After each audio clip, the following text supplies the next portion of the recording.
দুর্গম খাবাকসাকামি গ্রামেও পৌঁছে গেছে বিদ্যুৎ। সন্ধ্যা নামতেই এখন গ্রামের প্রতি বাড়িতে জ্বলে ওঠে বিদ্যুতের আলো। একটি প্রতিবেদন। বড়মুড়া পাহাড়ের কোলে খাবাকসাকামি গ্রামে একসময় সন্ধ্যা নামলেই নেমে আসতো ঘন অন্ধকার, কিন্তু এখন সেই চিত্র সম্পূর্ণ বদলে গেছে। খোয়াই জেলার তেলিয়ামুড়া আরডি ব্লকের দুর্গম খাবাকসাকামি গ্রাম আজ আলোর ছোঁয়ায় উজ্জ্বল। পিএম ডিভাইন প্রকল্পের আওতায় এখানে স্থাপন করা হয়েছে 15 কিলোওয়াট ক্ষমতা সম্পন্ন সোলার পাওয়ার প্ল্যান্ট। ডোনার মন্ত্রকের আর্থিক সহায়তায় রাজ্য বিদ্যুৎ দপ্তরের অধীন ট্রেডার উদ্যোগে এই অসম্ভবকে সম্ভব করা হয়েছে।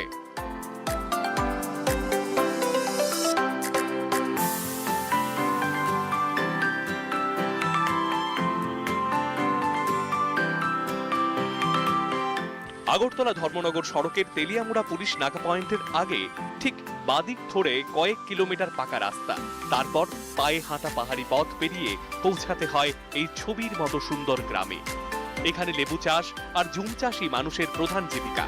গ্রামের ৪৫টি পরিবারের প্রতিটি ঘর এখন আলোকিত।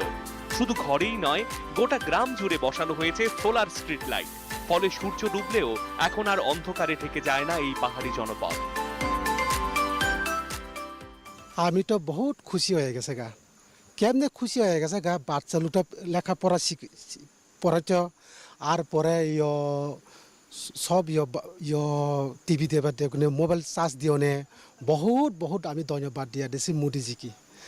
এটা লগিয়ে আমি সুযোগ সুবিধার পাই আমি মনে খুশি হয়ে গেছে গা। গ্রামের লোকটা সবাই খুশি হয়ে গেছে গা, যে যখনটা কারেন্টও পাই লছি রাত্রে পর্যন্ত ওর নাই, ওখানটা সব দেখতে পারছে আর কি। এই সোলার পাইছে লাগিয়া আমরা খুশি হয়েছে। রাত্রে অন্ধকারের মধ্যে যাইতে পারে আইতে পারে, এই আমরা সুযোগ সুবিধার পাইছে। দিন রাত 24 ঘন্টার মধ্যে আমরা অনেক কামাই পাইছে। তখন কেউ ওরা টুকরি বানায়, কেউ ওরা খাড়া বানায়, কেউ ওরা নাকরি কার্টন পায়, আর পড়াশোনা করে বাচ্চা লোক ছাত্রছাত্রীদের এটার লাগে অনেক আমরা সুযোগ পাইছে। শুধু খাবাকসাকামি গ্রাম নয়, যেসব জায়গায় প্রচলিত বিদ্যুৎ পৌঁছানো কঠিন, সেখানেই সোলারের মাধ্যমে বিদ্যুৎ পৌঁছে দেয়া হচ্ছে বলে জানান ট্রেডার মহানির্দেশক দেবব্রত শুক্ল দাস। আমরা সার্ভে করে দেখেছি এরকম প্রায় 500-এর মতো হেবিটেশন আছে, যেগুলোতে এখনও আমাদের রিলায়েবল পাওয়ার নেই।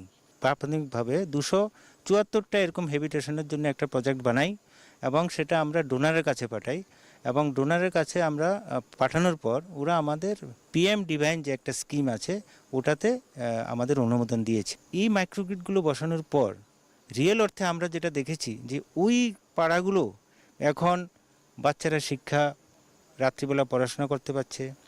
যারা এইভাবে বাঁশ বেতের কাজ করে ওরা রাত্রি 10টা 11টা অবধি করে।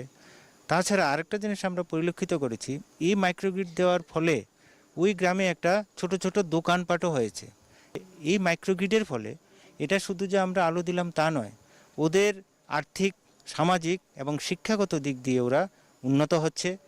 এরকম আরও আমাদের কাছে প্রায় 200 পাড়া আমরা তো রিসেন্টলি আমরা এগুলো পাঠিয়েছি। আশা করি আমরা অনুমোদন পাবো। অনুমোদন পেলে আমরা ওই 200 ভিলেজকে কভার করব। সরকারের লক্ষ্য প্রতিটি পাড়ার প্রতিটি ঘরে আলো পৌঁছে দেয়া, আর সেই লক্ষ্যে এগিয়ে চলার এক উজ্জ্বল উদাহরণ হয়ে উঠেছে বড়মুড়া পাহাড়ের এই খাবাকসাকামি গ্রাম। দূরদর্শন সংবাদ, ত্রিপুরা।